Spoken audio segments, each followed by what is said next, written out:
अस्सलामु अलैकुम वरहमतुल्लाहि वबरकातुहू नहमदुहु व नसल्ली अला रसूलिहिल करीम अम्मा बाद फ़अऊज़ु बिल्लाहि मिनश शैतानिर रजीम बिस्मिल्लाहिर रहमानिर रहीम या अय्युहल्लज़ीना आमनू इज़ा कुन्तुम इला सलाति फ़ाग़सिलू वुजूहकुम इला आखिर आया। तो दर्शक श्रोता, আমরা আলোচনা করতেছিলাম যে উজু ফরজ, সুন্নত এবং কি কি মুস্তাহাব রয়েছে এবং উজুর মধ্যে আমরা কি কি ভুল ত্রুটি করে থাকি এই বিষয়ে। তো উজুর ফজিলত সম্পর্কে এর আগের ভিডিও আমরা জেনেছি। এখন আজকে আমরা জানব উজুর ফরজ কয়টি। তো উজুর ফরজের বিষয়ে সর্বপ্রথম আমি রাসূলুল্লাহ সাল্লাল্লাহু আলাইহি ওয়াসাল্লাম এর হাদিস মুবারাকা থেকে শুরু করতে যাচ্ছি। নবী করিম সাল্লাল্লাহু আলাইহি ওয়াসাল্লাম বলেন, ইন্নামাল আমালু বিন্নিয়াহ, সমস্ত আমলি, সমস্ত কাজই নিয়তের উপর নির্ভরশীল। তো উজুর জন্য সর্বপ্রথম শর্ত হচ্ছে কি, ফরজ হচ্ছে কি, নিয়ত করা, পবিত্রতার নিয়ত করা। কোন নামাজের জন্য উজু করতেছি ওই নামাজের নিয়ত করা। এটা আমরা আমাদের উজু ফরজের ভিতরে নাই। যে উজুতে 4 ফরজ: সমস্ত মুখ ধোয়া, দোনো হাতের কনুই সহ ধোয়া, মাথা মাসহ করা, দোনো পায়ের টাকনি সহ ধোয়া। এটা কোরআনে কারিমের আয়াতের মধ্যে হতে আমরা পেয়েছি, জেনেছি। তা নবী করিম সাল্লাল্লাহু আলাইহি ওয়াসাল্লামের হাদিসে মুবারকা থেকে এই জিনিসটা আলিম ওলামারা, মুফাসসিরিন কেরাম, আইম্মে মুজতাহিদিনগণ অ্যাড করেছেন। তবে আমরা 4 ফরজের মধ্যে ওই 4টি রেখেছি, আর বাকি 3টি এই ফরজের ভিতরে ঢুকাইনি। কেননা ওই বাকি 3টি যেগুলো আছে ওগুলা আমাদের এমনিতেই আদায় হয়ে যায়। যেইগুলা না হলেই নয় ওগুলা আমরা ফরজ হিসেবে রেখেছি, ফরজ হিসেবে জেনেছি। তো যেগুলা না হলেই এই ফরজের ভিতরে ঢুকাইলেও চলে, না ঢুকাইলেও চলে, ওটা এমনিতে আদায় হয়ে যায়। যেমন নিয়তের যেই কথাটা হাদিসে পাকের মধ্যে আসছে, যা অন্যান্য আইম্মে কেরামগণ নিয়তের কথা বলেন, ওটা হচ্ছে এরকম যে আপনি ঘর থেকে বের হয়েছেন, মনে করেন জোহরে আজান দিয়েছে, তখন আপনার তো মনে মনে নিয়ত আসছে যে আমি এখন কি করতে যাচ্ছি, জোহরের নামাজ পড়তে যাচ্ছি, বা এখন উজু করলে কিসের উজু করব, জোহরের নামাজের উজু করব। তো সুতরাং নিয়ত এটা আবার দ্বিতীয়বার করে অ্যাড করা লাগে না। তো নিয়তটা আমাদের দিলের ভিতরে এমনিতেই আসে, যে নিয়ত তো করেই মানুষের দিলে অন্তরে। যেমন আপনি বাজারে যাচ্ছেন, তখন কি আপনি এই জোরে এটা বলতে থাকবেন যাইতে যে আমি আজকে আলু কিনবো, পটল কিনবো, মরিচ কিনবো, শাক কিনবো, তরকারি কিনবো, মনে মনে ভাবতেছি আমি এটা করবো, এই জায়গা করবো, ওখানে যাওয়া তো প্রয়োজন, এটা করার দরকার, এটা করাও প্রয়োজন, এইভাবে নিয়ত। তো যাই হোক, কথা দীর্ঘ না করে আমরা আলোচনা শুরু করি। যেটা মেন বলা প্রয়োজন সেটি বলে দিচ্ছি। আমাদের উজুর মধ্যে হচ্ছে 4টি ফরজ: সমস্ত মুখ ধোয়া। আল্লাহ সুবহানাহু ওয়া তাআলা কোরআনে কারিমের ভিতরে বলেছেন, ইযা কুনতুম ইলা সালাতি ফাগসিলু ওজুহাকুম, সমস্ত মুখ ধোয়া। তো এখন মুখমণ্ডল কতটুকু? ফেখারি কিতাবের মধ্যে আসছে যে মুখমণ্ডল হচ্ছে যে আপনার কপালের চুলের গোড়া থেকে নিয়ে এই দাড়ির থুতলি পর্যন্ত, আর এই কানেলতি থেকে এই কানেলতি পর্যন্ত, এটা হচ্ছে মুখমণ্ডল, সমস্ত মুখ ধোয়া। এই মুখমণ্ডলে এটা সীমানা।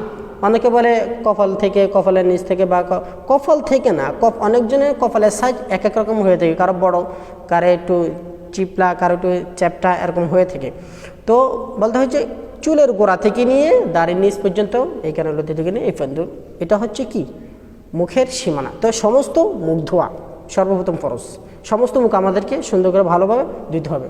2 নম্বরে দোনো হাতের কনুই পর্যন্ত ধোয়া। দোনো হাতের কনুই পর্যন্ত মানে একদম এই কনু না, মানে এর একটু উপরে, এর উপর একটু উপর থেকে ধোয়া, দোনো হাতের কনুই পর্যন্ত ধোয়া। কারণ হাদিসে পাকের মধ্যে নবী করিম সাল্লাল্লাহু আলাইহি সাল্লাম ইরশাদ করেন যে উজুর মধ্যে যে সমস্ত অঙ্গগুলা ধোয়া পড়ে ওগুলা কিয়ামতের ময়দানে নূরে ঝলমল করতে থাকে। হযরত ওমর ফারুক রাদিয়াল্লাহু তাআলা আনহু উনি এইভাবে উজু করতেন, কোনো একদম এই পর্যন্ত ধুইতেছে উজু করার সময়। তো পাশ থেকে একদিন বলতেছে, নবী করিম সাল্লাল্লাহু আলাইহি সাল্লাম তো এরকম করেনি, আপনি এই পর্যন্ত কেন ধুইতেছেন? বলতেছে কোন পর্যন্ত? এতটুকু পর্যন্ত ধুইলেই তো চলে হয়।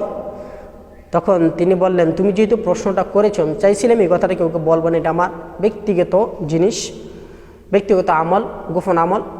নবী করিম সাল্লাল্লাহু আলাইহি সাল্লাম বলেছেন যেই পর্যন্ত ধুইবে ওই পর্যন্ত কে চমকাবে কিয়ামতের ময়দানে নুরানিতে হবে, উজ্জ্বল হবে। তো আমি এই জন্য বেশি বেশি করে বেশি সীমা রেখা নিয়ে ধুইতেছি, যেন আমার এইটুকু পর্যন্তই কিয়ামতের ময়দানে কী হয়, চমকিয়ে ওঠে, নূর ভরে ওঠে।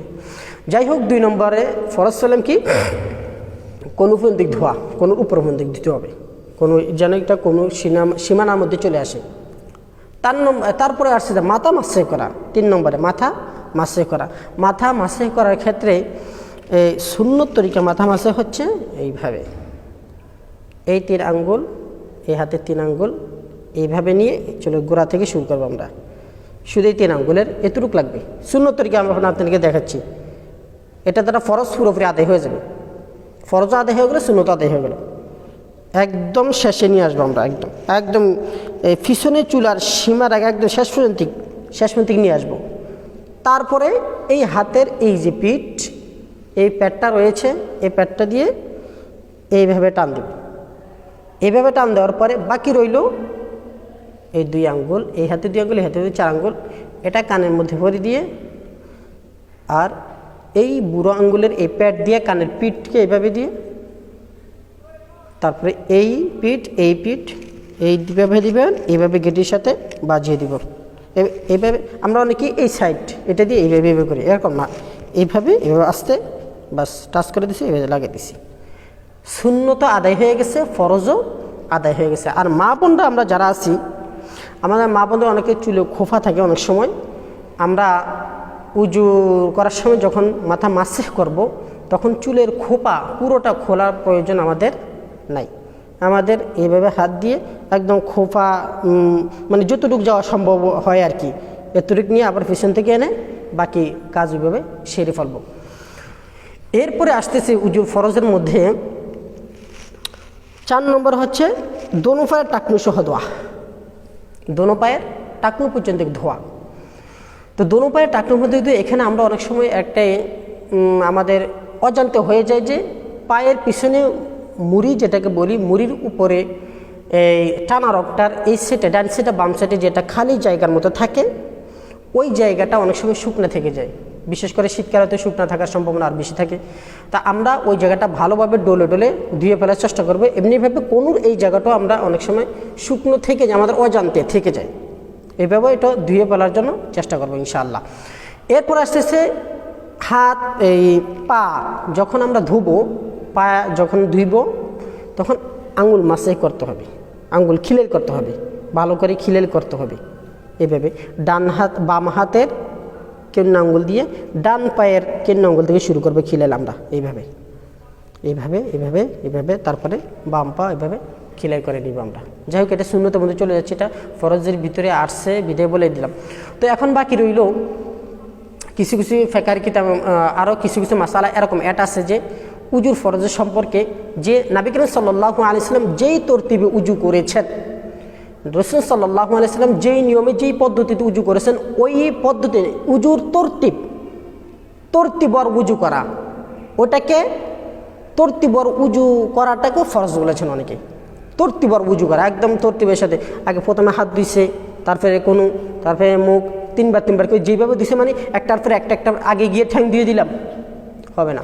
আগে গিয়ে মাথা মাসে করা ফেললাম, অন্য অঙ্গ প্রত্যঙ্গ ধুইলাম না, হবে না। আগে গিয়ে মুখ ধুয়ে ফেললাম, অন্য অঙ্গ প্রত্যঙ্গগুলো ধুইলাম না, ফরজ নষ্ট হয়ে গেছে, আমাদের সবের ভিতরে খলল চলে আসবে।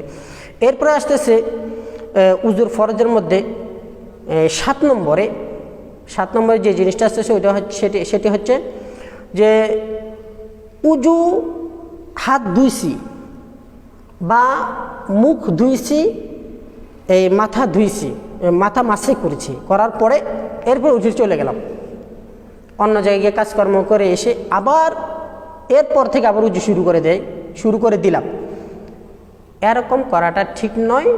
এইভাবে না করা, একদম তরতিবর করা, কোনো মাঝখানে কোনো গ্যাপ না দেওয়া, কোনো অঙ্গ, মোট কথা কোনো অঙ্গ যেন শুকিয়ে না যায়, শুকানোর আগেই অপর অঙ্গ ধুয়ে ফেলা, এটাও ফরজ। তাহলে উজুর ফরজ আমরা পেলাম 7টি। 1 নম্বরে নিয়ত করা, 2 নম্বরে সমস্ত মুখমণ্ডল ধোয়া, 3 নম্বরে দোনো হাতের কোনো ফন্দি ধোয়া, 4 নম্বরে মাথা মাসে করা, 5 নম্বরে দোনো পায়ে টাকনু সহ ধোয়া, 6 নম্বরে নবী করিম সাল্লাল্লাহু আলাইহি ওয়াসাল্লাম যেই তরিকায় উজু করেছেন তরতিবর, ওই তরতিব ঠিক রেখে উজু করা ফরজ। এরপরে 7 নম্বরে আসতেছে এক অঙ্গ শুকানোর আগে আগে অপর অঙ্গ ধুয়ে ফেলা। এই 7টি হচ্ছে উজুর ফরজ। তবে এর ভিতরে প্রথম 4টি হচ্ছে গ্রহণযোগ্য রাজের এই সমস্ত মুখ ধোয়া, দোনো হাতের কনুফন্ত ধোয়া, মাথা মাসে করা, দোনো পায়ে টাকনু সহ ধোয়া। বাকি যেই কাজগুলো আছে ওগুলো আমরা যদি রাসূল সাল্লাল্লাহু আলাইহি সাল্লাম যেভাবে করেছেন সুন্নত মোতাবেক ওইভাবে 3বার করে যদি ধুই ইনশাল্লাহ ওইভাবে আদায় হয়ে যায়। এই জন্য ওটা ফরজের ভিতরে ঢুকানোর কোনো প্রয়োজন হয় না। এই জন্য ইমাম আবু হানিফা রাহমাতুল্লাহ আলাইহি এটা ফরজের ভিতরে কি ঢুকান নেই। অন্যান্য ইমামগণ এটাকে 7টা ফরজের ভিতরে সীমাবদ্ধতা করেছেন, ওগুলাকেও বাকি যে তিনটি আছে ওগুলোকে এখানে অ্যাড করেছেন। যাই হোক, এই ছিল মোটামুটি উজুর ফরজ।